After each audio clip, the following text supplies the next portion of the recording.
Carta aos Gálatas, capítulo 4, nós vamos ler o versículo 4 e o versículo 5. A palavra do Senhor diz assim: Vindo, porém, a plenitude do tempo, Deus enviou o seu Filho, nascido de mulher, nascido sob a lei, para resgatar os que estavam sob a lei, a fim de que recebêssemos a adoção de filhos. Amém. Meus irmãos, nós estamos nos aproximando do Natal. Estamos nos aproximando desta data tão importante para o cristianismo, que marca o nascimento de Jesus Cristo. Muito embora nós sabemos que Jesus não nasceu no dia 25 de dezembro. Essa não é a data correta. O fato é que nós não sabemos a data correta, exata do seu nascimento. Mas o fato verdadeiro, genuíno, é que Jesus nasceu. E quando nós separamos esta data para nos lembrar do nascimento de Jesus, nós fazemos isso, meus irmãos, com o propósito de glorificá-lo, de honrá-lo, de adorá-lo e de anunciar ao mundo esta verdade. Natal é uma grande oportunidade para falarmos de Jesus às pessoas, aos corações. Natal para nós é esse tempo de proclamação do Evangelho. Por isso, meus irmãos, eu quero continuar compartilhando com vocês mensagens a respeito do nascimento de Jesus Cristo. Os evangelistas vão falar sobre o nascimento de Jesus, vão narrar os fatos que aconteceram ali quando Jesus nasceu. E no texto que nós lemos, o apóstolo Paulo está falando sobre o Natal. O apóstolo Paulo está falando sobre esta criança que nasceu lá em Belém. Esta noite eu quero compartilhar com você, baseado nesse texto, algumas verdades sobre a criança que nasceu em Belém. A palavra de Deus, meus irmãos, diz assim: Vindo, porém, a plenitude do tempo. A primeira verdade que o apóstolo Paulo nos ensina é que Jesus Cristo é o Filho de Deus, que nasceu na plenitude dos tempos. Vindo, porém, a plenitude do tempo, Deus enviou o seu Filho. Meus irmãos, a plenitude do tempo, o que significa isto? Nós entendemos que o momento em que Jesus veio é o seu ponto máximo. O tempo atingiu a sua ocasião oportuna, uma ocasião em que todas as partes da história teriam que ocorrer e de fato ocorreram. Plenitude do tempo, meus irmãos, é o momento exato que Deus preparou para que o Messias viesse à terra. As coisas estavam exatamente como Deus queria que estivessem para a chegada do seu Filho. O mundo inteiro estava pronto para a pregação do Evangelho do Reino, para que a mensagem do Evangelho fosse expandida por toda a terra. Nós sabemos, meus irmãos, que houve um período anterior à vinda de Jesus, um período de silêncio, é o período chamado interbíblico, intertestamentário, cerca de 400 anos, onde não houve palavra, onde não houve profecia, onde Deus ficou em silêncio. Mas o fato de Deus ficar em silêncio não significa que Deus não estava trabalhando. Deus estava trabalhando, e no momento oportuno, e no momento certo, e no momento exato, Jesus Cristo, o Filho de Deus, ele veio a este mundo. Deus enviou o seu Filho. Meus queridos, essas palavras, elas geram em nós a percepção de que o momento do nascimento de Cristo foi de acordo com a determinação que, desde toda a eternidade, pelo seu muito sábio e santo conselho esse e vontade livre e imutável, Deus, ele ordenou. Foi assim, meus irmãos. na plenitude dos tempos. Na plenitude dos tempos, Jesus veio a este mundo. Ele não poderia ter nascido nem mais cedo e nem mais tarde. O seu nascimento foi na hora exata. Os estudiosos, analisando os fatores que estavam ao redor daquele período histórico, eles vão trazer para nós muitas informações que nos levam a algumas conclusões. Nós podemos dizer, meus irmãos, que aquele tempo foi chamado de plenitude dos tempos, porque foi um tempo que houve toda uma preparação política para aquele momento. O Império Romano, ele havia trazido a paz a Roma, ao mundo daqueles dias. Então, politicamente havia paz, economicamente também, os romanos haviam construído um bom sistema de transporte, rodovias que saíam de Roma para os destinos do mundo antigo. Então, houve um preparo também nessa área, na questão econômica. Também, meus irmãos, foi um tempo de preparação cultural. A língua grega havia se tornado a língua conhecida de todos e um meio para o comércio, a cultura, a filosofia e, consequentemente, também para que o próprio Evangelho fosse disseminado, fosse proclamado. Todos poderiam entender, através do grego, o Evangelho. E, finalmente, meus irmãos, também foi um tempo de preparação religiosa, porque as pessoas estavam famintas, as pessoas estavam sedentas. O paganismo daqueles dias estava fracassado, não trazia resposta, não trazia esperança. Então, havia sim essa necessidade de uma palavra viva, de uma palavra verdadeira.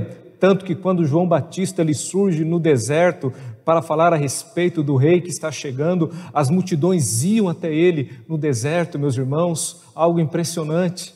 A figura de João, que não era uma figura tão assim chamativa, alguma figura estranha, mas as pessoas iam até ele porque queriam ouvir a palavra de Deus. Era o profeta, depois de tantos anos de silêncio, um profeta que estava dizendo: o Messias está chegando, este tempo está chegando, esta plenitude dos tempos está chegando a nós. Então, meus irmãos, as verdades sobre esta criança que nasceu em Belém. Em primeiro lugar, Jesus é o Filho de Deus que nasceu na plenitude dos tempos. Mas nós temos aqui também uma segunda lição que o apóstolo Paulo nos ensina. Jesus Cristo é o Filho de Deus que nasceu para ser um conosco em nossa humanidade. Olha o que diz o versículo 4: vindo, porém, a plenitude do tempo, Deus enviou o seu Filho, nascido de mulher. O apóstolo Paulo, meus irmãos, ele vai destacar esta verdade. O Filho de Deus, mas nascido de mulher. Aquela criança que nasceu em Belém não é qualquer criança, não é qualquer bebê, não é qualquer nascimento, não, é Deus se encarnando, Deus se fazendo homem, Deus se fazendo um de nós e nascendo como todo homem nasce, porque para viver nesta terra e viver esta vida é necessário ser gerado no ventre de uma mulher. E foi assim com Jesus Cristo. A profecia estava se cumprindo, a profecia que vem desde o livro de Gênesis, quando o homem pecou e Deus prometeu a ele a libertação, falando sobre a mulher: de ti nascerá o descendente que esmagará a cabeça da serpente. Jesus Cristo, ele é o descendente da mulher. Jesus Cristo é aquele que é 100% Deus e 100% homem, o único Deus homem entre nós. Essa criança que nasceu ali em Belém, nasceu para ser um conosco em nossa humanidade. A nossa confissão de fé, ela diz assim no capítulo 8, falando a respeito desta verdade. Diz assim: o Filho de Deus, a segunda pessoa da Trindade, sendo verdadeiro e eterno Deus, da mesma substância do Pai, igual a Ele, quando chegou o cumprimento do tempo, tomou sobre si a natureza humana com todas as suas propriedades essenciais e enfermidades comuns, contudo, sem pecado, sendo concebido pelo poder do Espírito Santo no ventre da Virgem Maria e da substância dela, as duas naturezas, inteiras, perfeitas e distintas, a divindade e a humanidade, foram inseparavelmente unidas em uma só pessoa, sem conversão, composição ou confusão. Essa pessoa é verdadeiro Deus e verdadeiro homem, porém, um só Cristo, o único mediador entre Deus e os homens. Na plenitude do tempo, Deus enviou o seu Filho, nascido de mulher. Sabemos também, meus irmãos, que este nascimento virginal, ele é colocado assim por Paulo, para que possa ficar claro que ele não nasceu de homem, ele nasceu de mulher. Ele nasceu não por uma relação entre um homem e uma mulher, não, mas foi obra do Espírito Santo, como diz as Escrituras. Por isso que Paulo enfatiza, nascido de mulher. A criança que nasceu em Belém é o Filho de Deus que veio na plenitude dos tempos. A criança que nasceu em Belém é o Filho de Deus que nasceu para ser um conosco em nossa humanidade. Uma terceira verdade que Paulo nos ensina sobre a criança que nasceu em Belém, meus irmãos, está ainda no versículo 4. Vindo, porém, à plenitude do tempo, Deus enviou o seu Filho, nascido de mulher, nascido sob a lei. Jesus Cristo, ele nasceu de mulher e nasceu sob a lei. A terceira lição que Paulo nos ensina, a terceira verdade que ele nos ensina, é que Jesus nasceu como servo. Ele é o Filho de Deus que nasceu como um servo. Ele nasceu debaixo da lei. E isto aponta, meus irmãos, para o estado de humilhação de Cristo. Tanto o seu nascimento de mulher, como o seu nascimento sob a lei, traz esse aspecto da sua humilhação. O Deus Todo-Poderoso, o Criador dos céus e da terra, o Senhor pleno e absoluto, ele veio a este mundo, ele se fez um de nós, ele nasceu de mulher e nasceu debaixo da lei. A lei, meus irmãos, era aquilo que obrigava o povo na sua conduta, na sua moral, na sua vida como um todo, a lei de Moisés. E Jesus, quando questionado a respeito da lei, ele diz assim: eu não vim revogar a lei, eu vim cumprir a lei. E ele cumpriu toda a lei. É interessante, meus irmãos, que quando nós lemos os evangelhos, nós vamos observar como qualquer criança, Jesus ele passa pela circuncisão ao 8º dia. Era uma determinação da lei. Ele vai cumprindo na sua vida toda a lei. Ele é obediente. Não é porque ele é o Deus encarnado que ele deixa de cumprir a lei. Pelo contrário, ele se coloca debaixo dela. Porque ele se humilhou, ele se esvaziou, ele tomou a forma de servo por amor a mim, por amor a você. Perguntaram para ele certa vez: como é que a gente faz com o imposto? Devemos pagar imposto ou não devemos pagar imposto, tributo a César? E ele vai dizer assim: dai a César o que é de César e dai a Deus o que é de Deus. Jesus Cristo, ele veio a este mundo, o Filho de Deus veio a este mundo como um servo. E ele foi obediente. E a palavra diz que ele foi obediente até a morte e morte de cruz. O apóstolo Paulo diz então, meus irmãos, que este Filho de Deus nasceu sob a lei, nasceu como um servo. Uma quarta verdade que o apóstolo Paulo nos ensina. Então, em primeiro lugar, Jesus Cristo é o Filho de Deus que nasceu na plenitude dos tempos. Em segundo lugar, Jesus Cristo é o Filho de Deus que nasceu para ser um conosco na nossa humanidade. Em terceiro lugar, Jesus Cristo é o Filho de Deus que nasceu como um servo.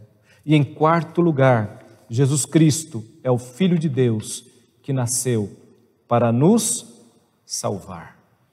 Vindo, porém, à plenitude do tempo, Deus enviou o seu Filho, nascido de mulher, nascido sob a lei, para resgatar os que estavam sobre a lei.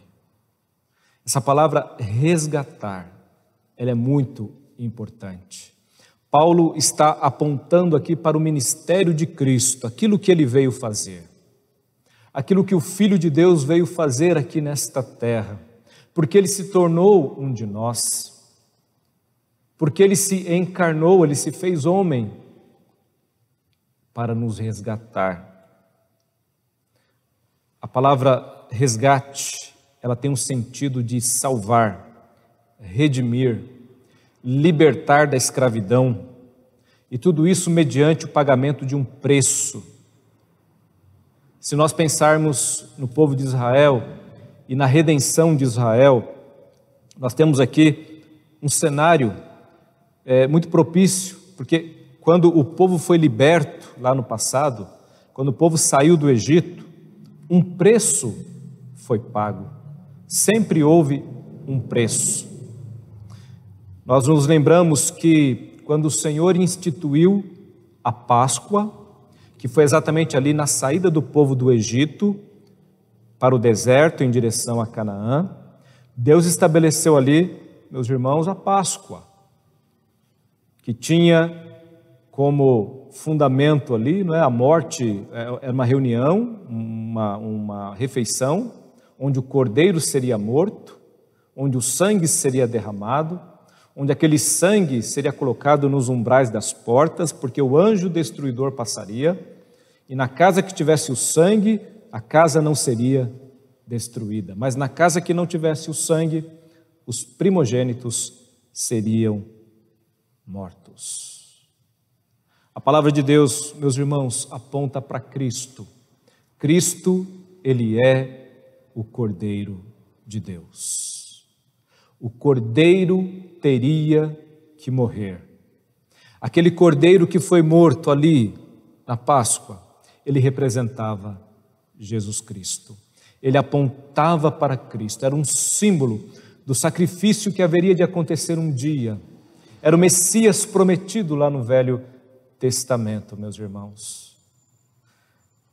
A palavra de Deus em 1 Coríntios 5, 7, Paulo diz assim: lançai fora o velho fermento, para que sejais nova massa, como sois de fato sem fermento, pois também Cristo, o nosso Cordeiro Pascal, foi imolado.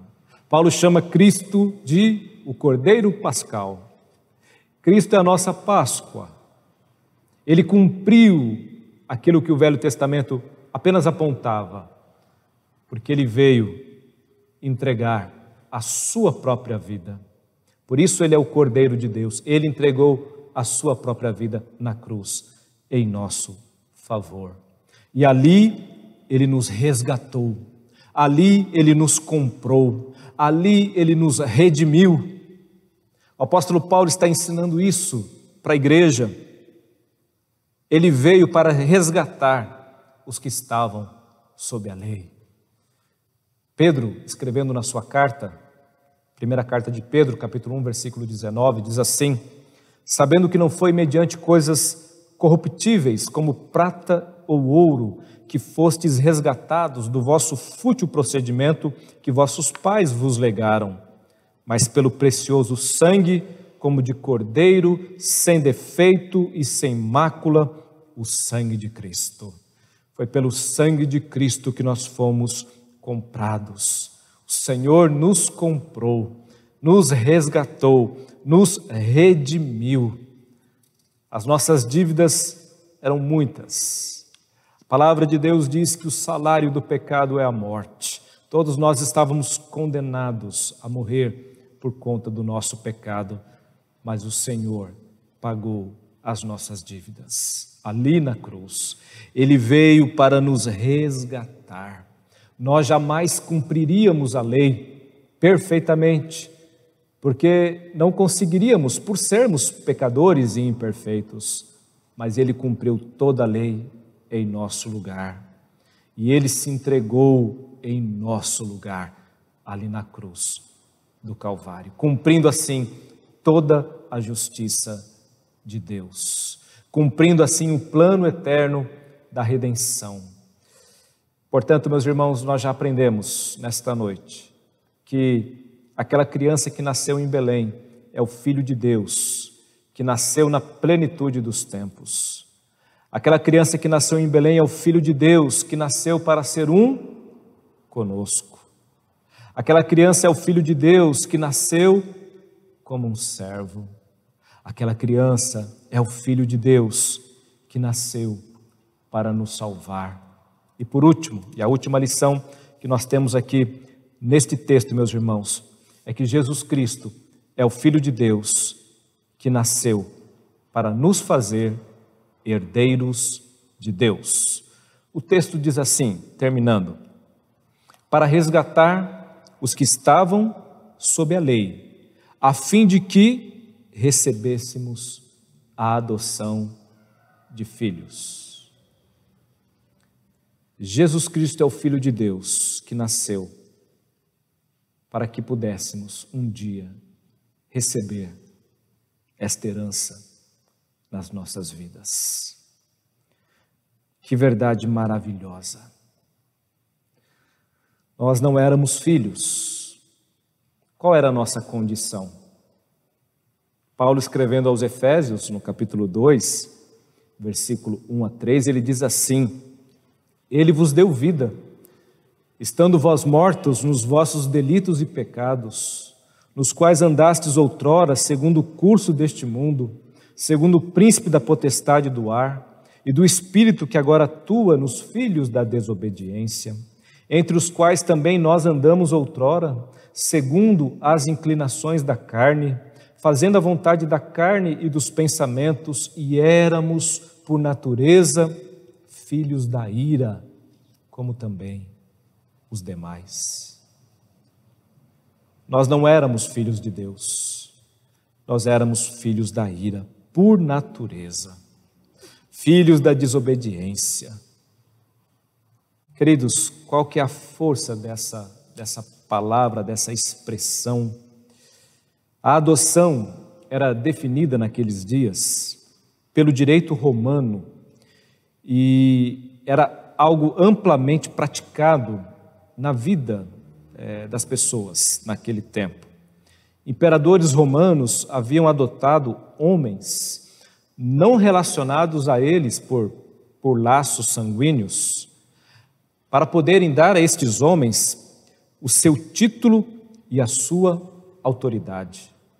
Então, já naquele tempo, alguém que era adotado, ele tinha direito legal, os mesmos direitos que alguém nascido na própria família.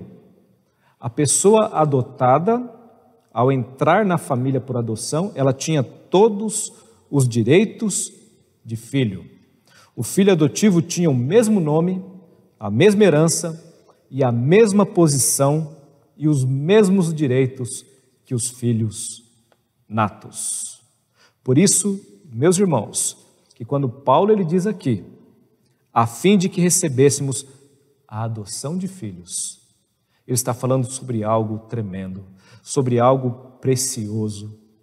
Essa doutrina que nós temos muito bem clara e especificada na Bíblia e também descrita na nossa confissão de fé. A nossa confissão de fé, o Catecismo Maior, na pergunta 74, diz assim: que é adoção? E a resposta é esta: adoção é um ato livre da graça de Deus em seu único Filho Jesus Cristo e por amor dele, pelo qual todos os que são justificados são recebidos no número dos filhos de Deus. Trazem o seu nome, recebem o Espírito do Filho, estão sob o seu cuidado e dispensação paternal, são admitidos a todas as liberdades e privilégios dos filhos de Deus, feitos herdeiros de todas as promessas e co-herdeiros com Cristo na glória. Aleluia! Nós somos, meus irmãos, filhos de Deus. Não éramos por natureza, mas agora fomos adotados. Em outras palavras, pela adoção, aqueles de nós que Deus justificou têm o mesmo nome, a mesma herança, a mesma posição e os mesmos direitos que tem aquele que é filho de Deus. Você faz parte da família de Deus em Cristo Jesus. Que coisa maravilhosa. São as verdades sobre essa criança que nasceu em Belém. O mundo se reúne ao redor de uma mesa, quem sabe admirando uma árvore de Natal, enfeites, luzes. Mas muitas vezes este mundo e estas pessoas não compreendem as verdadeiras riquezas, os verdadeiros tesouros que estão presentes no Natal. Muitos olham para aquela manjedoura, para aquele presépio, para aquelas imagens, para aquelas figuras e não se dão conta de quão maravilhosa é a mensagem do Natal. Quando Paulo escreveu aos Gálatas, ele ensinou a eles, e eu queria deixar essa palavra com você nesta noite, você que me ouve, você que vai celebrar dentro de poucos dias o Natal, você que já está se preparando para esse tempo, eu queria que você guardasse isso no seu coração. Jesus Cristo é o Filho de Deus, que nasceu na plenitude dos tempos. Jesus Cristo é o Filho de Deus que nasceu para ser um conosco em nossa humanidade. Jesus Cristo é o Filho de Deus que nasceu como um servo. Jesus Cristo é o Filho de Deus que nasceu para nos salvar. Jesus Cristo é o Filho de Deus que nasceu para nos fazer herdeiros de Deus, filhos de Deus.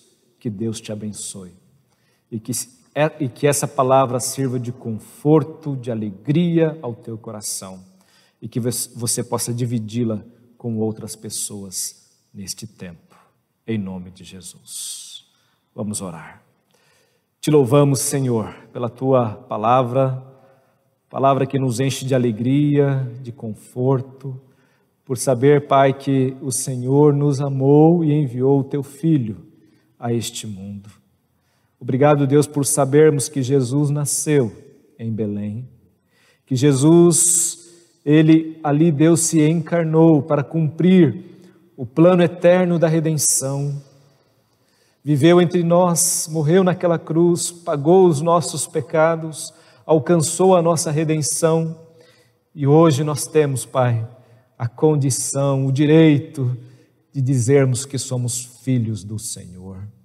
E o teu Santo Espírito testifica com o nosso espírito que nós somos filhos de Deus. Louvado seja o Senhor pelo teu grande amor, pela tua misericórdia para conosco. E que este amor e misericórdia, Deus, sejam reais em cada vida, em cada coração, em cada família que nos ouve nesta hora, Pai amado. Toque em cada coração, toque em cada vida, para que possamos todos, Deus, viver o verdadeiro sentido do Natal, o verdadeiro significado do Natal. Que o Senhor, Pai, possa nascer nos corações daqueles que ainda estão, Pai, nas trevas, perdidos, ó Deus, que ainda são filhos da ira, filhos da desobediência, e que neste Natal possam se tornar filhos do Senhor. Em nome de Jesus, que esta palavra possa salvar, curar, transformar vidas, Pai amado. Nós te rogamos a tua bênção, Deus, sobre o teu povo, sobre a tua igreja, sobre todos os que nos ouvem nesta hora. Fica com cada um, Deus amado, dispensa os teus cuidados sobre a vida de cada um. Esta é a nossa oração, em nome de Jesus. Amém. Recebam a bênção. Que a graça do nosso Senhor e Salvador Jesus Cristo, que o amor de Deus, o nosso eterno Pai, que as consolações do Santo Espírito de Deus repousem sobre vós e sobre vós permaneçam hoje e para todo sempre. Amém.